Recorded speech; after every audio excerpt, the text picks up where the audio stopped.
Hey, what's up, guys? My name is Matt. I'm a content producer on behalf of OddsJam. Today, the goal will be to provide you with 4 profitable bets for NFL Sunday, and I'm also going to go over some positive EV bets and how much money you can make doing that. So just to recap, I've been doing this for all 3 weeks for the NFL, and just to brag a little bit to hopefully get people excited for these picks, I have tracked the numbers. I like to say that just do 100 on each pick.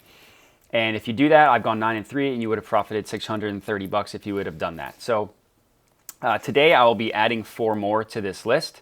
As you can see, I have it all tracked here, and I love using the OddsJam bet tracker for everything, but for my specific picks, I have it separately just so I can know how those 4 specifically are doing.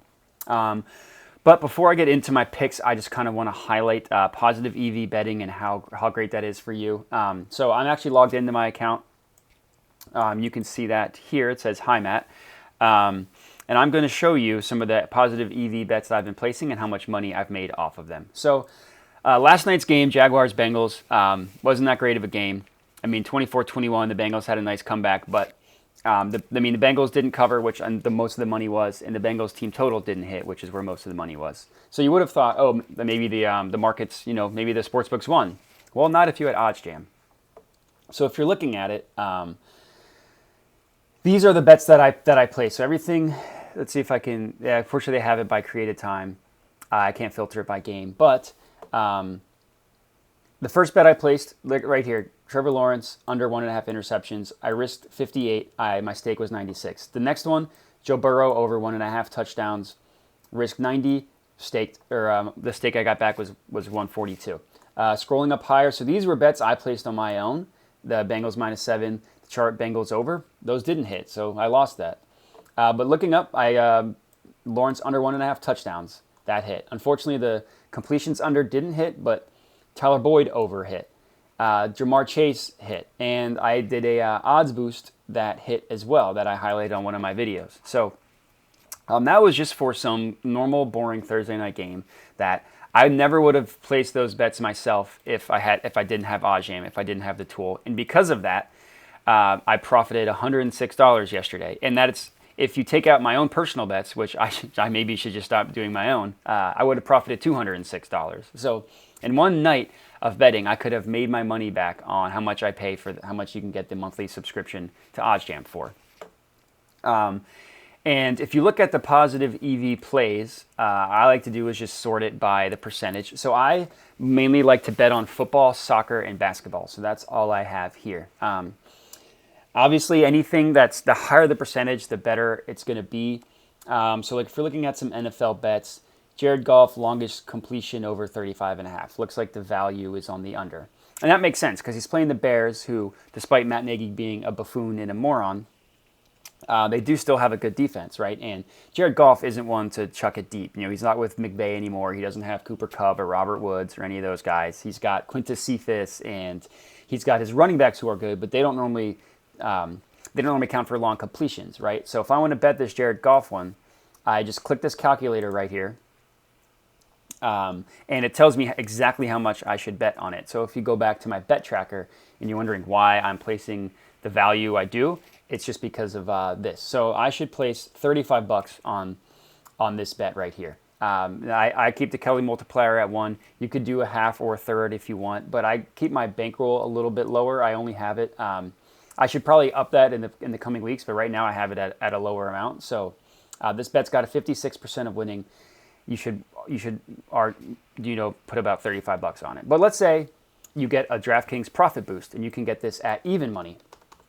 It updates, and now I should bet $67 on it. So that tool is incredibly helpful. And if you keep looking, there's a bunch here I like, right? The Odell Beckham, the under 4.5. He really hasn't done much in his return. I know Jarvis is out and that the Vikings don't have a great passing defense, but they like to run the ball with Chubb and dump it off to Kareem Hunt. And Baker isn't one to he isn't one to just hyper target someone that's not Jarvis Landry. So I understand why, especially if you're getting, when you're getting minus to plus, those are my favorites. So let's see, I should bet 25 on this one. Because it doesn't have as high probability of hitting. But if you just if you just look at these bets and you want to give yourself a cutoff percentage, like, oh, I'll bet anything above 5%. Well, if you do that and you're like me and you only have a certain amount of sports filtered, look at all these bets you can place. Or if you want to say, you know what, I don't want to have that same transactional volume, I'm just going to do over 7%. That's also fine.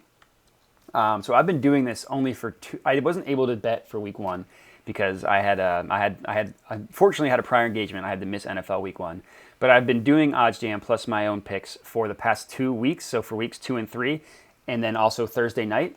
And if you look at my profit with my bankroll, I profited $842. It's all tracked here. So it's funny because I used to love doing odds boosts, but I'm actually breaking even. I'm making a lot of money on normal bets, and these will be like parlays that I'll do myself. It'll be my specific plays. So 360 of this 430 are on my 4 picks for the week. And then positive EVs got me $380. So before OddsJam, I was never doing positive EV betting. I was just doing my own picks. So this 434 is nice, especially for only 2 weeks, but you'll have weeks where, my picks will go 1 and 3 and 0 and 4, and this number will drastically drop. But now, because I'm adding in OddsJam, I'm almost doubling what my potential profits would be. So it's an incredibly helpful tool. I normally don't like giving out my specific bets and stuff, or how much money I'm putting on stuff. But I think it's important for people to see real life examples of how much money OddsJam can make them, right?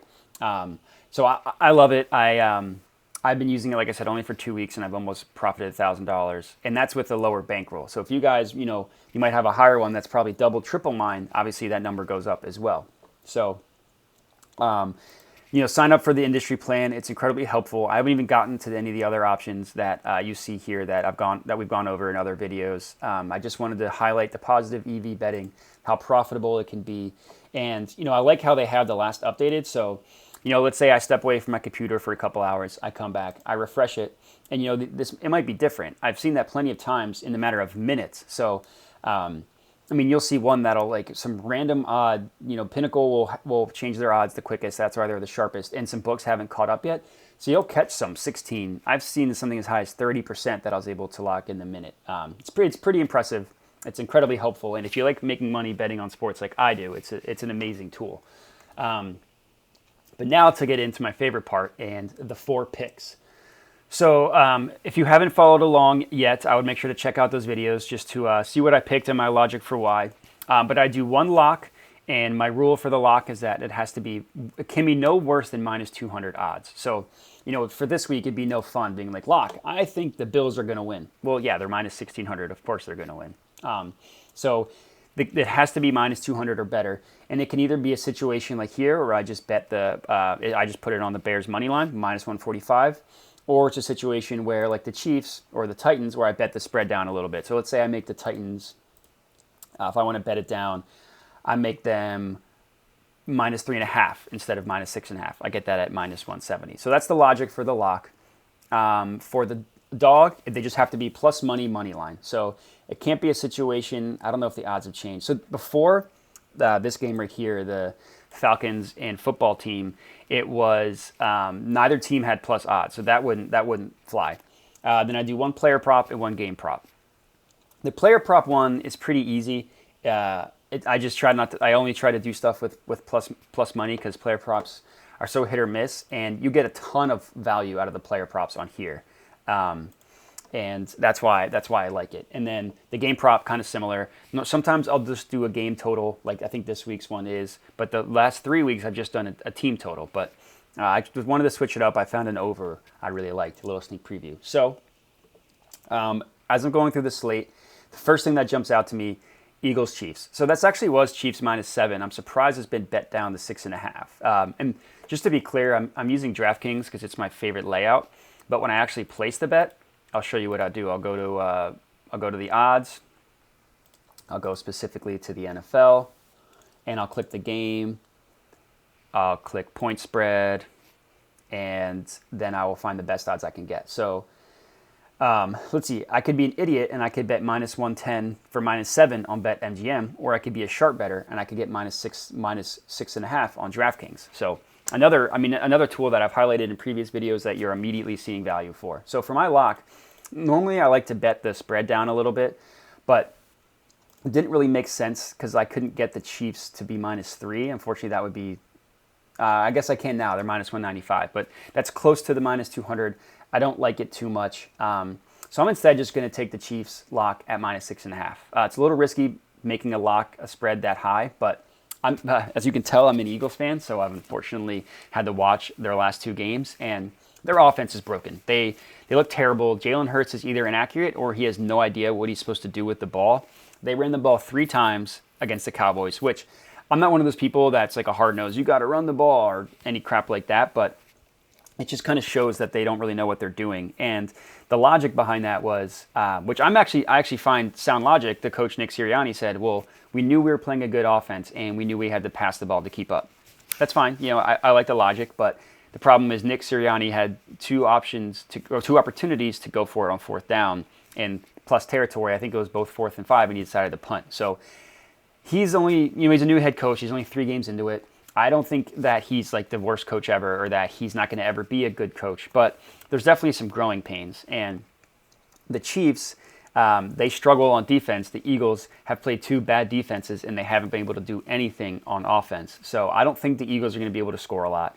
It's a homecoming for Andy Reid and the Chiefs coming back to Philly. And Andy Reid has always been good at righting the ship. So Chiefs having lost 2 straight, not because they're bad, but because their running backs just can't hold on to the ball. They keep fumbling in the red zone. They'd probably be 3-0 if they didn't fumble. So I'm making my official lock at Chiefs -6.5, and you're getting the best odds. You're getting that as -110. So when I'm looking at the underdogs, first thing I notice is there are a ton of high spread games. I don't have a lot of options to take just a money line for my lock, right? Titans 6.5.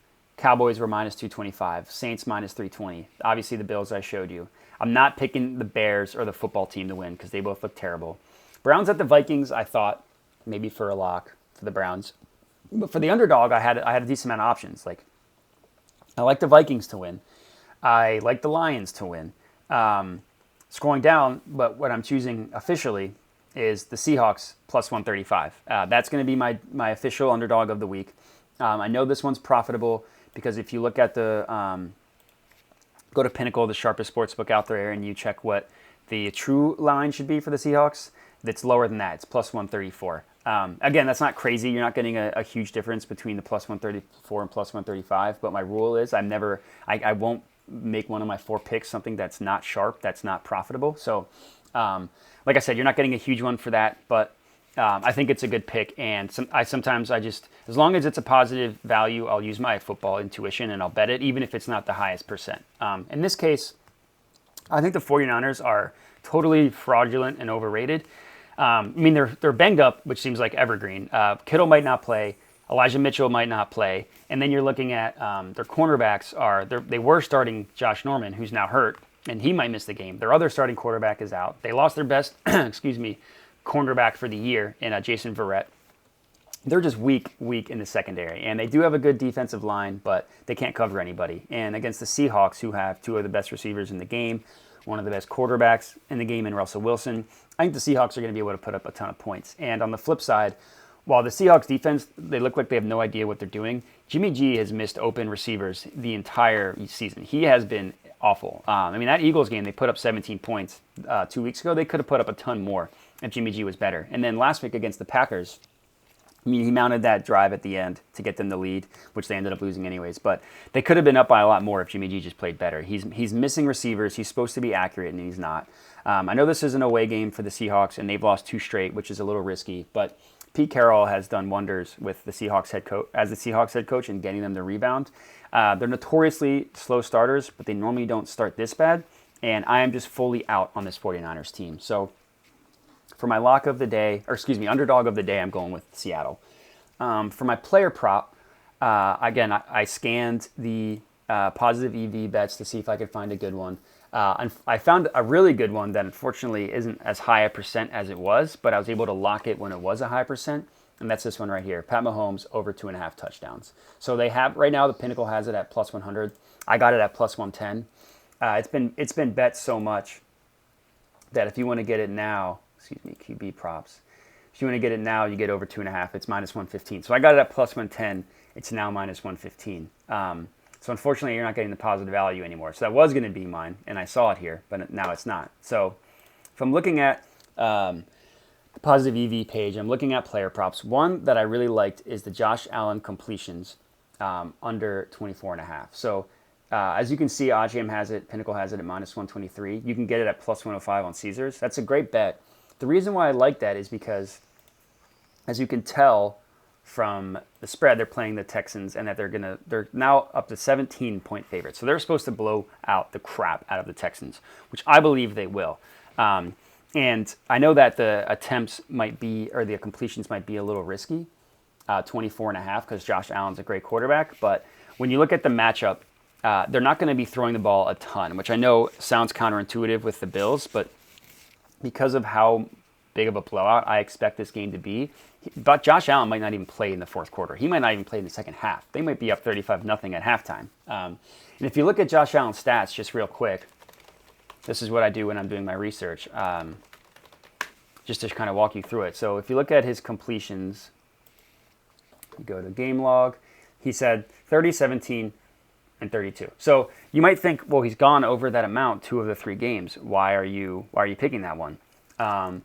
And if you look a little bit closer, they were losing the entire game against Pittsburgh. So he passed 51 times. In a game that was more of a blowout, which he struggled with, he only had 17 completions, so you're well under that. And then you might think, well, they blew out the football team. They won by 22, and he had 32 completions. Well, if you look a little bit closer at that game, they were up 21-0. And then before Josh Allen even touched the ball again, it was 21-14. So they had to keep passing the ball.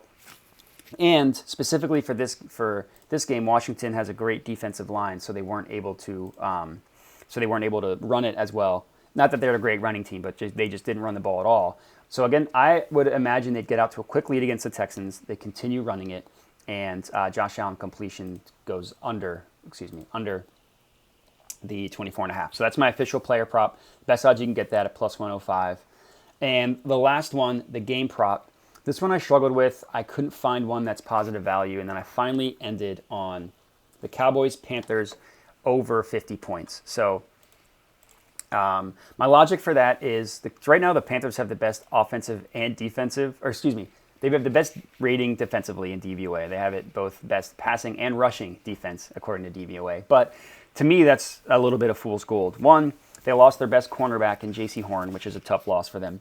And two, when you look at the offenses they've played 3 awful, awful offenses. Week 1, they played the Jets.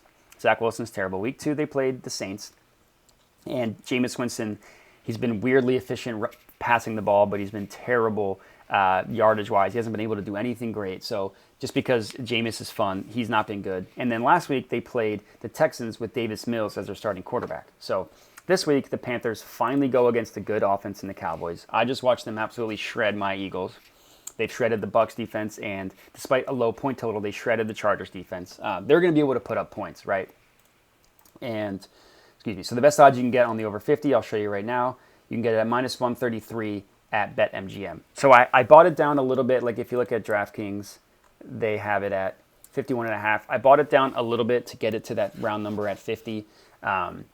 Just to make it a little bit safer. But on the other side of the ball, the Panthers offense, I'm not a huge Sam Darnold guy, and they are missing Christian McCaffrey, which is tough. But I think this Cowboys defense is getting a little bit overrated, kind of similar to the Panthers. The Cowboys defense, they got shredded by the Bucs week 1. Fine. One of the best offenses in the NFL. Week 2, they played against a really good quarterback in Justin Herbert, and you might think, well, they only gave up, 17, 20 points? They had a good game, but the Chargers had 2 touchdowns called back because of penalties. That not because of anything the Cowboys did, illegal formation. They had another, I think, 30-plus yard play called back because of penalty.